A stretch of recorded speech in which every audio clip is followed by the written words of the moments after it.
And now, in the first plenary session, we would like to introduce our keynote speaker, Mr. Tuan Minh, Deputy General Director, Tax Partner of Deloitte Vietnam, with the topic BEPS 2.0 Global Minimum Tax, Pillar 2, and Investment Attraction in Vietnam. Sau đây, xin mời quý vị cùng đến với phiên toàn thể thứ nhất với phần trình bày của ông Bùi Tuấn Minh, Phó Tổng Giám đốc Công ty Tư vấn Thuế Deloitte Việt Nam với chủ đề BEPS 2.0, thuế tối thiểu toàn cầu trụ cột 2 và thu hút đầu tư ở Việt Nam. Xin trân trọng kính mời ông.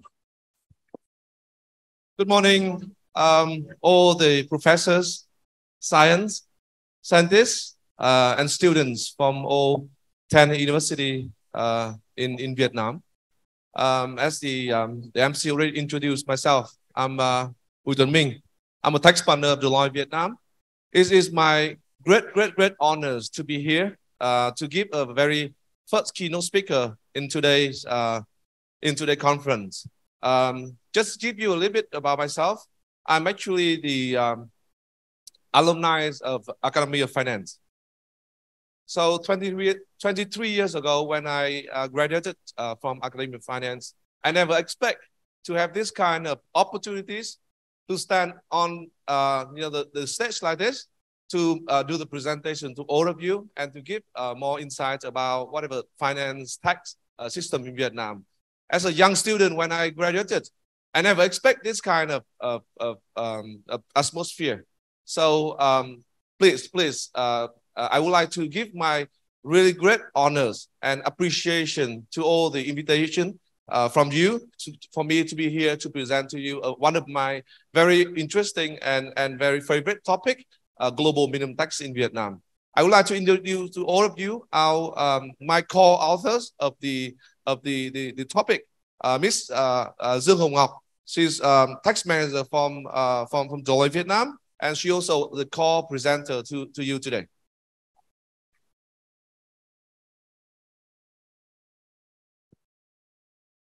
So the topic today I would like to present to all of you is about global minimum tax. Now, I would like to give you one story. 1988, so around 35 years ago, when Vietnam, we opened the economies. So one of the questions the government asked that how we can attract the foreign investors coming into Vietnam, because the government believed at that time, in order to grow the country, we need to have more resources. We have to more investment from the foreign countries into Vietnam. So one of the tools at that time the government discussed is about tax incentive. And as you might be aware, the tax incentive system in Vietnam has been working so well. So Vietnam is now the top 3 countries in the Southeast Asia to collect and invite and attract foreign investors into these regions. On annual basis, around 20 to 30 billion US dollars flowing into Vietnam.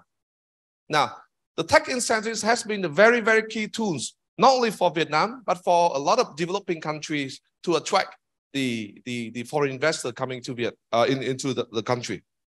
Now, the OECD organizations of the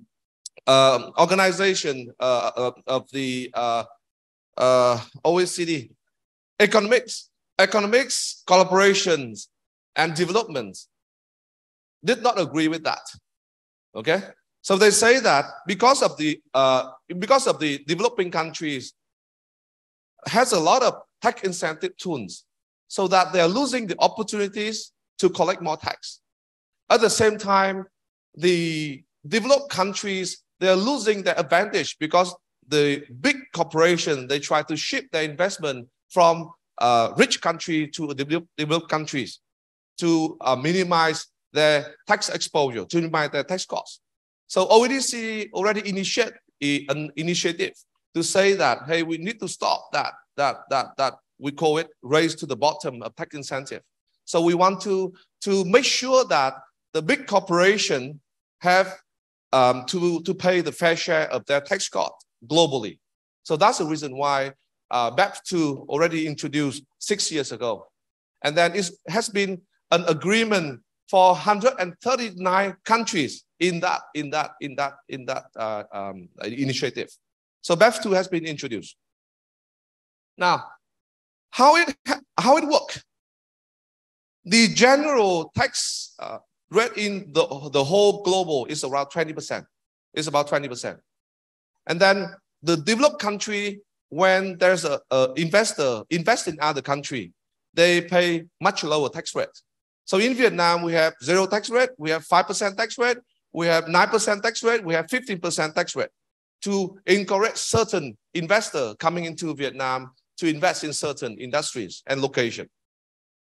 So the BEPS 2, the Pillar 2, they work this way, that whatever the effective tax rate is lower than 50%, then the difference should be paid at the home country, the country where the investor actually originally invest from. So you can see it here that the country A, which is the foreign, investment country, and then the country B, where the receipt of the investment, and then the calculation of the minimum tax rate that they should pay is 15%. So the gap between the effective tax rate and the 50% is the tax amount where the company has to pay.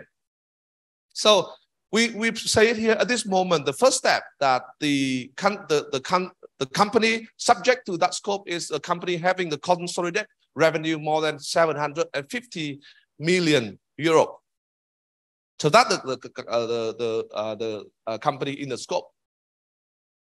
Now, we take a little bit of closer look in Vietnam on how the foreign investment actually impact in Vietnam. So you can see from the materials here, we actually attract countries from South Korea, Singapore, Japan, and Hong Kong. And you can see that the accumulate investment amount from Korea up until now, more than 80 billion US dollars. More than 80 billion US dollars. And Singapore comes second, 72 billion US dollars. So that's huge. That's a huge investment into Vietnam. And if we look at in terms of how the foreign company contribute to the society of Vietnam and economics of Vietnam, we take a closer look here that the FDI company contribute the #1 label distribution in the last 5 years, 2026, 2016 to 2022.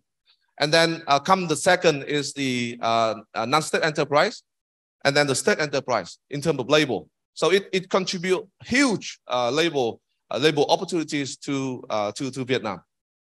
The second one is that in terms of the export goods, so the FDI sector actually contribute 74% of the export amount to Vietnam. And then the third one is that the FDI company come the third in terms of the contribution to the GDP growth in Vietnam.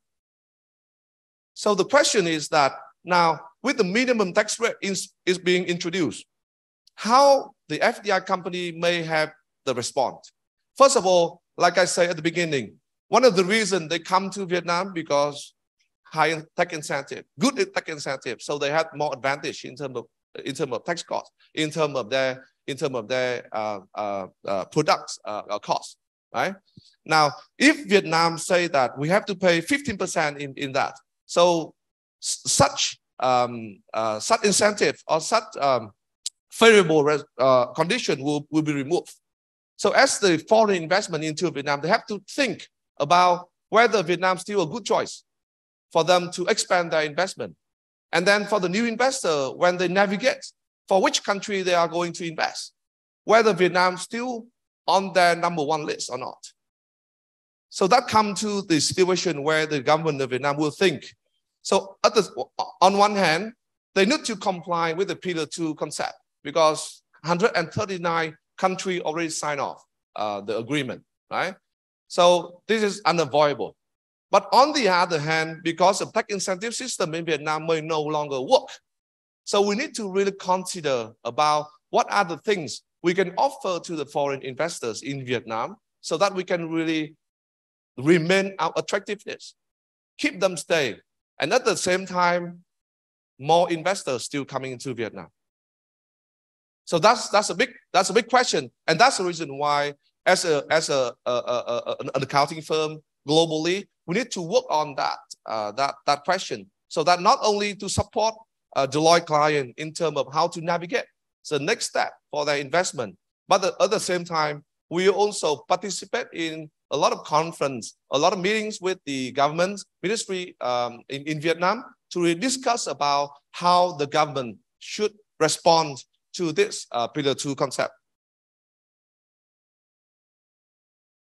So we take a little bit about a closer look about the foreign investment attraction in Vietnam. So as I say at the beginning, foreign investment play a very important role to the growth of Vietnam economy. And then actually the Vietnam leaders, we already target on an annual basis to attract at least 30 to 40 billion US dollars into Vietnam from the foreign companies. So this is huge, yeah?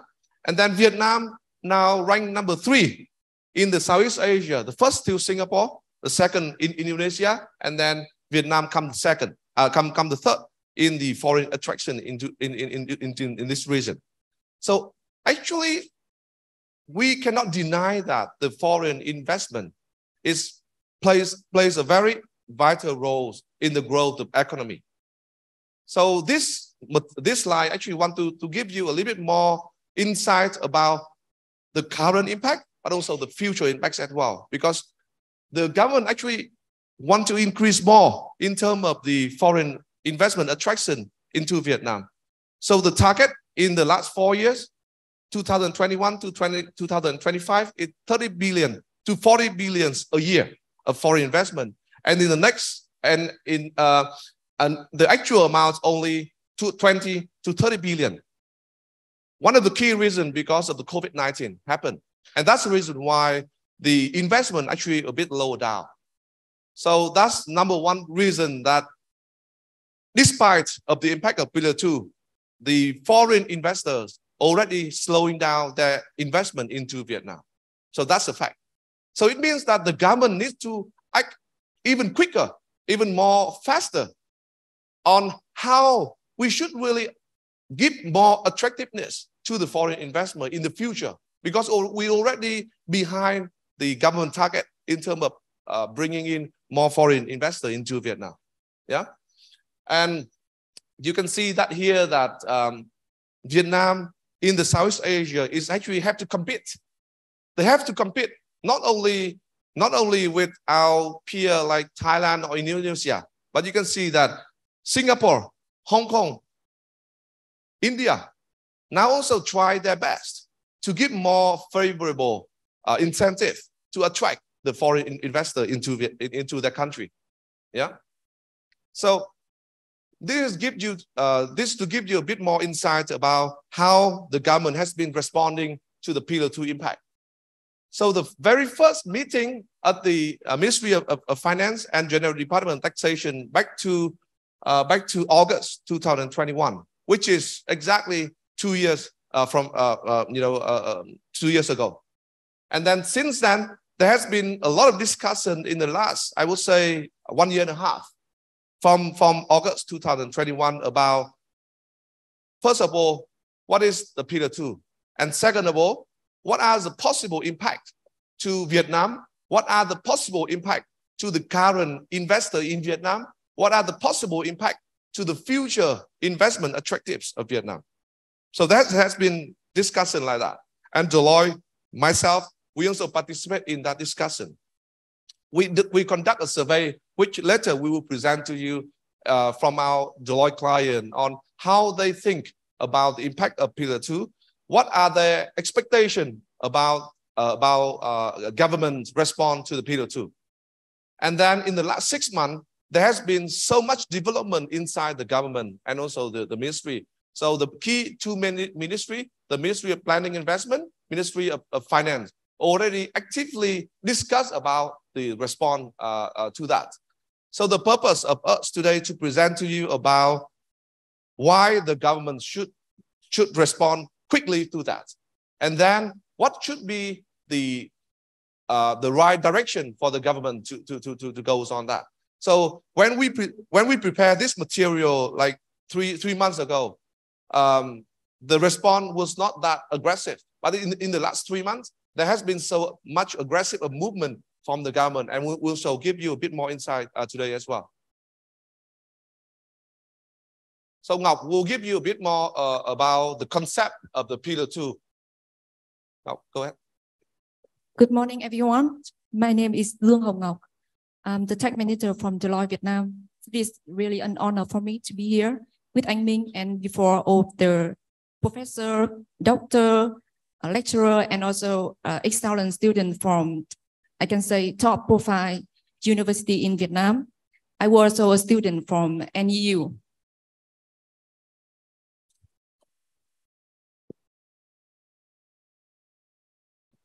As anh Minh just shared at the beginning, we can say that global minimum tax, GMT, is once in the lifetime international tax reform because of its broad application to majority of countries in the world, and also because of its complexity in terms of mechanism and formula.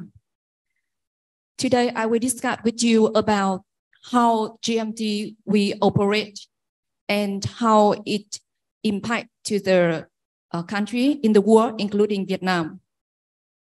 So you can see here that the first point to say that GMT do not apply to every enterprise. In fact, it's applied to multinational enterprise with the consolidated revenue of 750 million euro, equivalent to $19,000 billion. And for an enterprise to be considered as multinational enterprise, it needs to be operate in at least 2 countries. It means that it does not necessary to operate in many countries to be a multinational enterprise. As long as it operates in 2 countries, it is considered to be in scope for Pillar 2.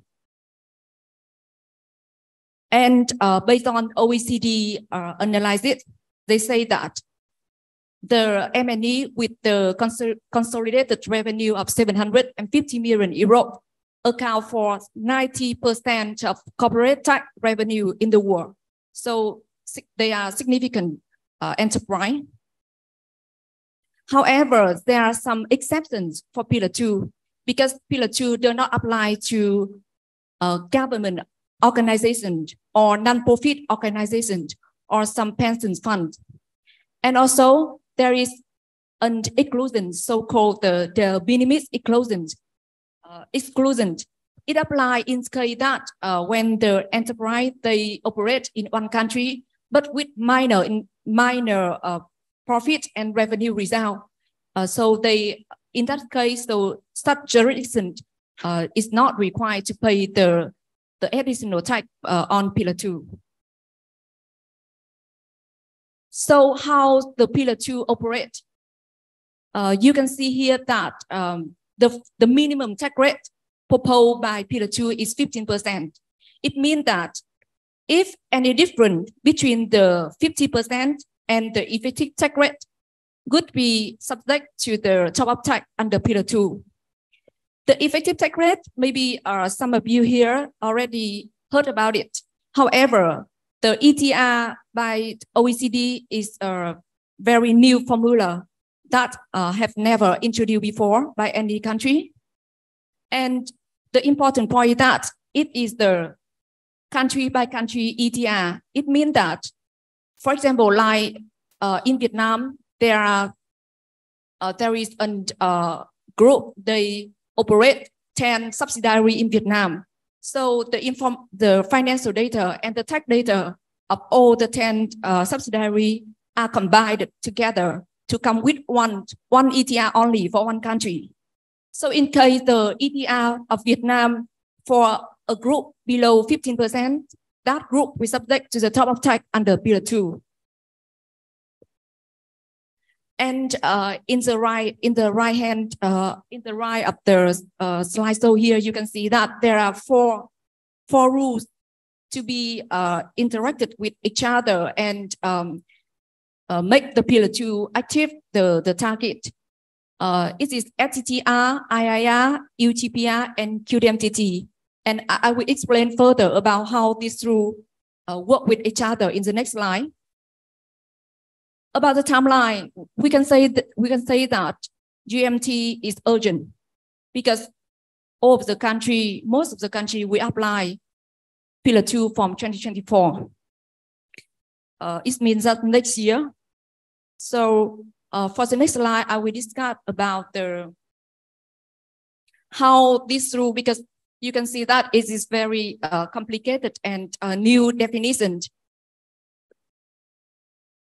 This is an illustration of how Pillar 2 operates. For example, like we have ACO, a parent company located in country A. And ACO, they have investment in two countries, country 1 and country 2. In country 1, they have two subsidiaries, BCO and CCO. And in country 2, they have DCO and ECO. So now we need to compute the ETR of country 1 and country 2 to see that in which country the ETR below 15%. If we look at country 1, we can see that BCO have profit of 100 and a tax of 10, presenting an ETR of 10%. However, CCO have profit of 100 and tax of 40, present ETR of 40%.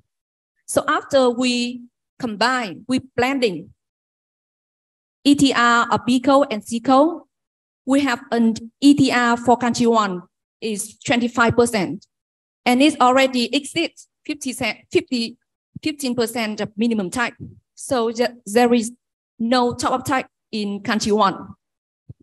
However, on the other hand, if we look at country 2, because BCO have the ETR of 15%, but ECO has ETR of 5%.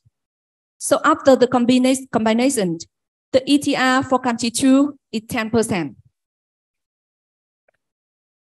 Therefore, the difference between 10% and 15% is the 5% we subject to the top-up tax. And the top-up tax will be collected first under the QDMTT rule. QDMTT is a new domestic tax rule. If Vietnam apply QDMTT rule, or we can say that if country 2 apply QDMTT, country 2 can collect the top-up tax. However, if country 2 does not apply, country A, as the country of parent company, we collect the top-up tax under rule IIR. If both country 2 and country A don't apply QDMTT or IIR, another third country, for example, like country 1, can collect the top-up tax if they apply UTPR. So we can say that three rules are interlocked with each other in order to meet the target that MNE need to pay at least 15% in any country they operate. Yeah, to just simplify Ngok's example about the QDMTT, I just try to name one investors in Vietnam. Say, for example, Intel, right? So Intel is the high-tech company. They enjoy huge tax incentive in Vietnam. They pay maybe like 5% or 7.5% tax on their profit in Vietnam, right? Now, with the QDMTT rules, how it works. So at the end of the fiscal year in the future, the government will calculate the effective tax rate of Intel. Let's say the effective tax rate of Intel is 6%, okay? Now, there's a big question is that there's a difference between 6% and 15%, which is 9% tax. Who will collect that? Because now with the Pillar 2, when Pillar 2 work, there are actually two countries involved, at least two countries involved. One is the US and the other one is Vietnam. So if Vietnam does not introduce QDMTT, then definitely the 9% difference of the tax in Vietnam will be collected by the US government. Now there's urgent question that how Vietnam should introduce the QDMTT, because of course the government of Vietnam will not agree to that, because we want to ensure that, because this is the right of the country under the OECD guideline. So we better collect the 9%. So that's actually a bit illustrate about Ngọc example here. Yeah. So this is the formula. This is a bit more complex now in terms of in terms of formula. So the formula to calculate the ETR and top-up tax is complex, and it requires the data of a group-wide company, not on a standalone basis. So you can see here that the top-up tax equal to the top-up tax percentage, which is a difference between 50% and the ETR, multiplied by excess profit. Excess profit equal to the net to the financial income with some adjustment beyond OECD guideline, minus the substance-based income exclusion. It means that not 100% of enterprise income subject to the top-up tax. In fact, OECD, they allow some exclusion based on the investment in tangible assets and payroll expense. It also means that as much as the company invests in assets and people, they can reduce the amount of excess profit, accordingly the amount of top-up tax, which is understood as a mechanism to encourage the real investment instead of artificial investment into one country. And one important component of top-up tax formula you can see in the orange here is the domestic top-up tax. It means that if Vietnam, if the enterprise already paid a top-up tax in Vietnam under domestic tax rule, so that amount will be reduced directly the top-up tax calculated in the headquarters to avoid the double tax. And the ETR formula, as I said at the beginning, is based on the country basis. As you can see in the formula here, the numerator is the tax of all the company combined together, divided by the denominator is the income of the other company. So it is blended formula to come up with one ETR for one country only. Okay, I think it's a bit more details now. Yeah. So the impacts to Vietnam, like I already mentioned that globally, each country already trying to discuss on how they should respond, and majority of the country where the investors from actually already announced that they will apply the Pillar 2. They must follow the Pillar 2, and they will definitely collect the top-up tax rate in their home country. And then what happened to Vietnam is that now, to the tax policy, of course, that the current profit-based tax incentive will no longer work. Because, like I say, of the example of Intel, the question is that they need to really pay the top-up tax, whether in Vietnam or in the US. That's number one.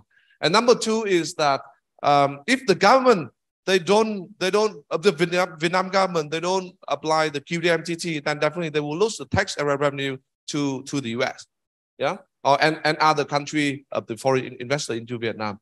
And at the same time, that the current tax filing system, tax payment system in Vietnam needs to adjust as well. Like I say, it's also related to not only the accounting system, but also how the companies in Vietnam, when they operate here, they must follow the IFRS as well, because top-up tax rate is the standard formula applied by the OECD, and there's a lot of adjustment, add-in or deduction followed by the rule of OECD. So there's a strong need that the company or the accounting system in Vietnam need to really consider to really comply with this. So the whole country tax system, accounting system, and also later we will share with you about the state budget law need to also consider as well. So the impact to the investment landscape, like at the beginning when I mentioned that Vietnam has a huge target in terms of the collecting, in terms of inviting foreign investors in Vietnam. But now with this introduced, then the foreign investor in other country, they need to really navigate which country give them a little bit more incentive, give them a little bit more advantage in terms of the investment. So Vietnam may not be the most preferable location for their investment. So this also, we take a little bit closer look about the impact to specific investors, specific companies operating in Vietnam from 6 different standpoints. The cash flow, I go back to the example Intel. If they have to pay 9%, where the source of the money, whether it's going to be the Intel Vietnam or Intel US will pay that 9%. The second one is reporting requirement, IFRS, how to calculate the top-up tax under the rule of IFRS. And then the bottom line of the company, definitely that the tax cost increase, the production cost increase, the impact to their profit level as well.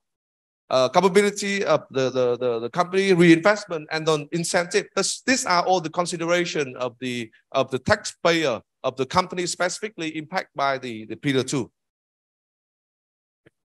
So this is our Deloitte survey to our client in Vietnam on how they are responding to the impact of the Pillar 2. And you can say it here that the impact mostly like incentive. They're concerned about how the incentive in the future will be impact. And the second one is the bottom line. So actually, it's a statistic. We will give you more detail later in our research. Here's a bit technical on Ngọc. You want to briefly? We are running out of time. That's just a few minutes. Yeah. So I will run quite quick. So this is based on the OECD report. They say that upon Pillar 2, some developing countries, they need to do the tax reform. It means that they need to come up with new incentive that will be less impact by the Pillar 2. And especially OECD, they suggest that tax credit or qualified refundable tax credit and grant or subsidy should be the recommended new mechanism for developing country to attract the new investment. So we have 3 recommendations to the government. We have been promoting this over the last 6 months, 7 months. And from the Deloitte standpoint, we issue how many? 5 reports to the government about the Pillar 2 impact. So 3 main recommendations. First of all, Vietnam need to really consider to apply the QDMTT. We need to protect our right to collect the top-up tax of such big investor, of such big taxpayer in Vietnam. That's number 1. Because if we don't collect, then other countries will collect it. And number 2, it's also very important that on one hand, we collect more tax, but on the other hand, we need to protect and to ensure that the attractiveness of Vietnam in the eyes of foreign investors. And that's the reason why we need to come up with what we call the alternative tax incentive, so that if the current profit-based tax incentive doesn't work, we need to reconsider the cost-based incentive. And then in terms of how we collaborate with other countries in terms of negotiation between the 2 governments in terms for the specific foreign investor as well, on how the 2 countries should treat such foreign investors in Vietnam. And then the third one is a form of policy insurance, because we believe that not only the tax system will be impacted, but the accounting system will be impacted as well. The state budget system will impact, and also the foreign investment law will also impact. So there will be a massive change, a massive reconsideration from the government in terms of the law changing to cope with this kind of momentum. And then we keep talking when we discuss with the government that it is, on one hand, the impact of the Pillar 2 is significant, but on the other hand, is also give the government a better position in terms of this race, because for the Pillar 2, none of the country have experienced before. all of other countries have to face the Pillar 2 impact at the same time. So if Vietnam government act quickly and promptly, we can sustain our position and at the same time attract more foreign investors in Vietnam. And by promoting these three considerations, I think at this moment the government already consider it quite serious, and they're working towards this recommendation. And for all the students, professors, scientists, we do believe that the Pillar 2 will be the common rules for all of you if you work in the economics organization in the future. And then we believe that this topic will be attracting more and more research, attracting more and more of the policy development policy maker in the future, because no one can deny from the impact of this. So on behalf of the team, thank you very much again for inviting us here today. And I will welcome all the questions if we have time.